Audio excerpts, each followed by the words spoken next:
Hi everybody, I'm Dr. Sudipto Ghosh. Welcome you to Knowledge School. Mutual Fund for Beginners. This is the second module.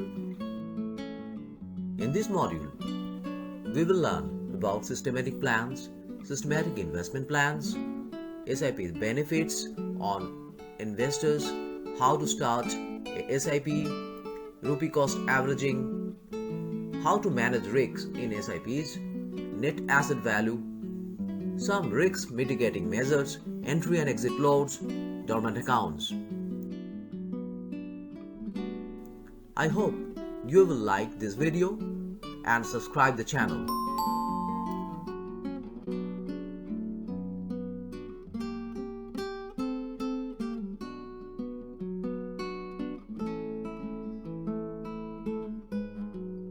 Systematic plans. A unique feature of mutual funds is the availability of plans that allow the investors to systematically distribute the investments in schemes of their choice. 3 such plans are available, like systematic investment plans, systematic transfer plans, and systematic withdrawal plans. Why systematic investment plans? Systematic investment plans are best suited for investing in equity schemes. Systematic investment plans enable investors to build a substantial corpus through investing small amounts in a regular and disciplined manner. Investors can invest a fixed amount in a scheme of their choice every week, month, or quarter for a specified period. The fundamental approach of SIPs is just like that of recurring deposits with banks. SIPs are available for periods ranging from 6 months to 5 years. Once started, there is no need to renew every now and then. Minimum investment is usually 500 rupees per month, which is quite convenient for most investors to start with. SIPs, especially equity SIPs, are borrower not advisable if the time horizon of an investor is less than 1 year.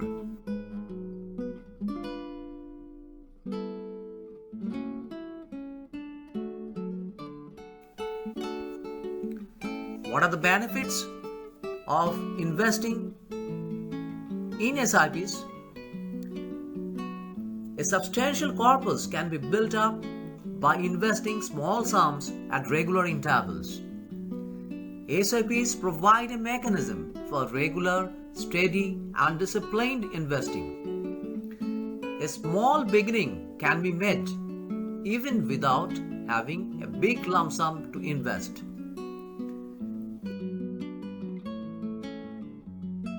SIPs facilitate regular savings for long-term goals like education or marriage of children or retirement.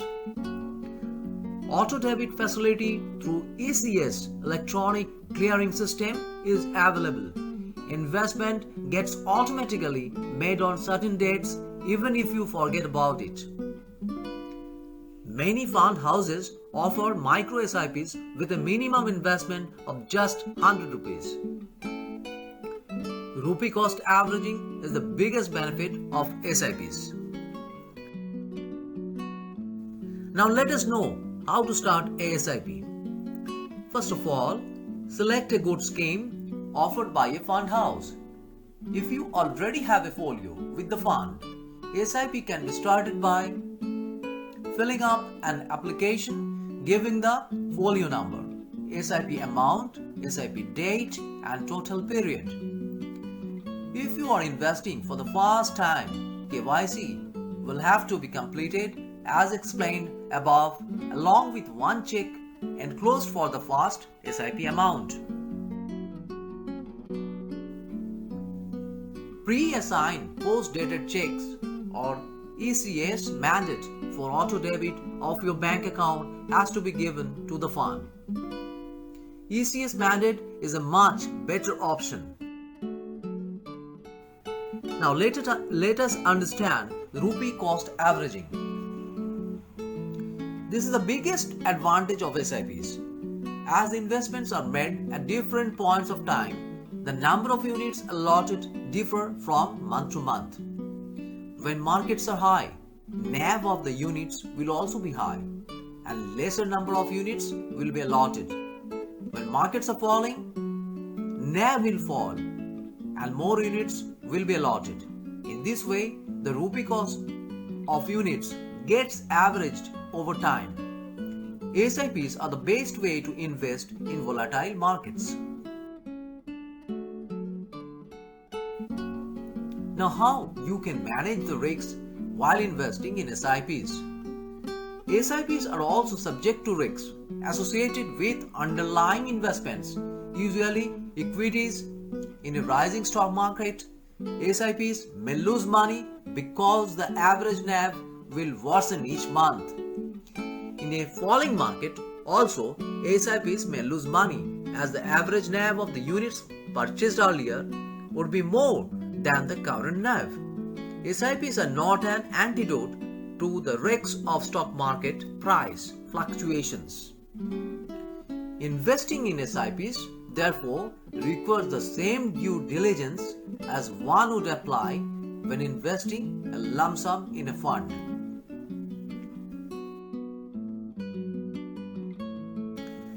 Some of the risk mitigating measures you can take. Choose the fund manager carefully. Look at the track record of the scheme for at least the last 3 years. Do not select a scheme where the returns have been declining continuously for 3 years or more. Invest only for a long term.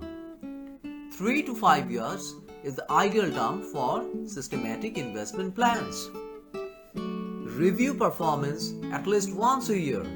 If performing badly, change the scheme or fund house.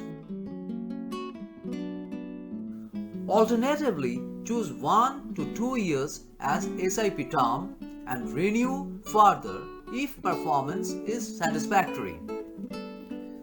Spread your monthly savings across 3 or 4 schemes of the same or different houses which are performing well. On completion of the SIP period, switch the fund value immediately to a date fund if market is falling or volatile. Now let us understand the net asset value. The NAV. The NAV of units belonging to a scheme is calculated every day by valuing the assets and declining liabilities from it. After making adjustments for accrued income, due and expenses payable, the total net asset value of a scheme is arrived at. When this figure is divided by the number of outstanding units, the resultant figure is per unit NAV. NAV must be mandatorily declared by mutual funds on a daily basis for all open-ended schemes.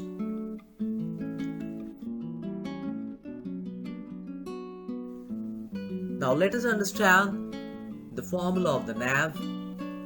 NAV, that is equals to total assets plus income due minus total liabilities plus expenses payable divided by total number of outstanding units.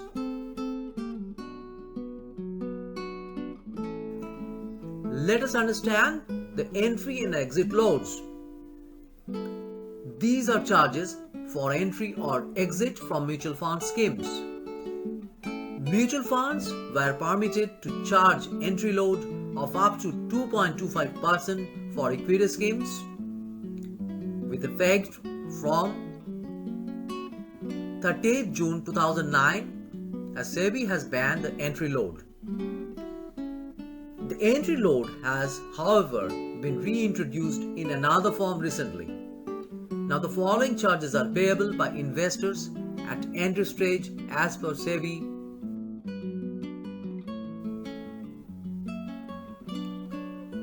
For investments made directly with the mutual fund and investments below 10,000 rupees, through advisors, no charges are payable.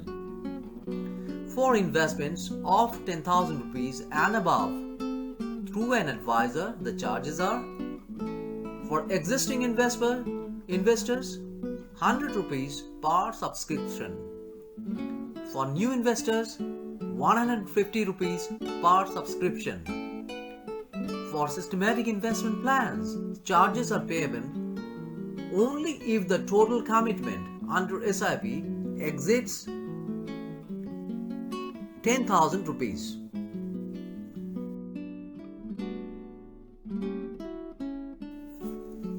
The exit load, however, remains unchanged at a maximum of 1% of the redemption proceeds if an investor exits a scheme within 1 year from the date of entry. No exit load is payable after that.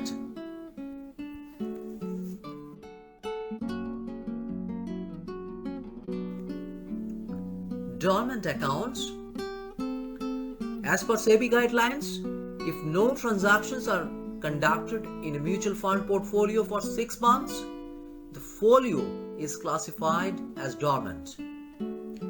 Investors should not treat a dormant folio as a closed or deactivated.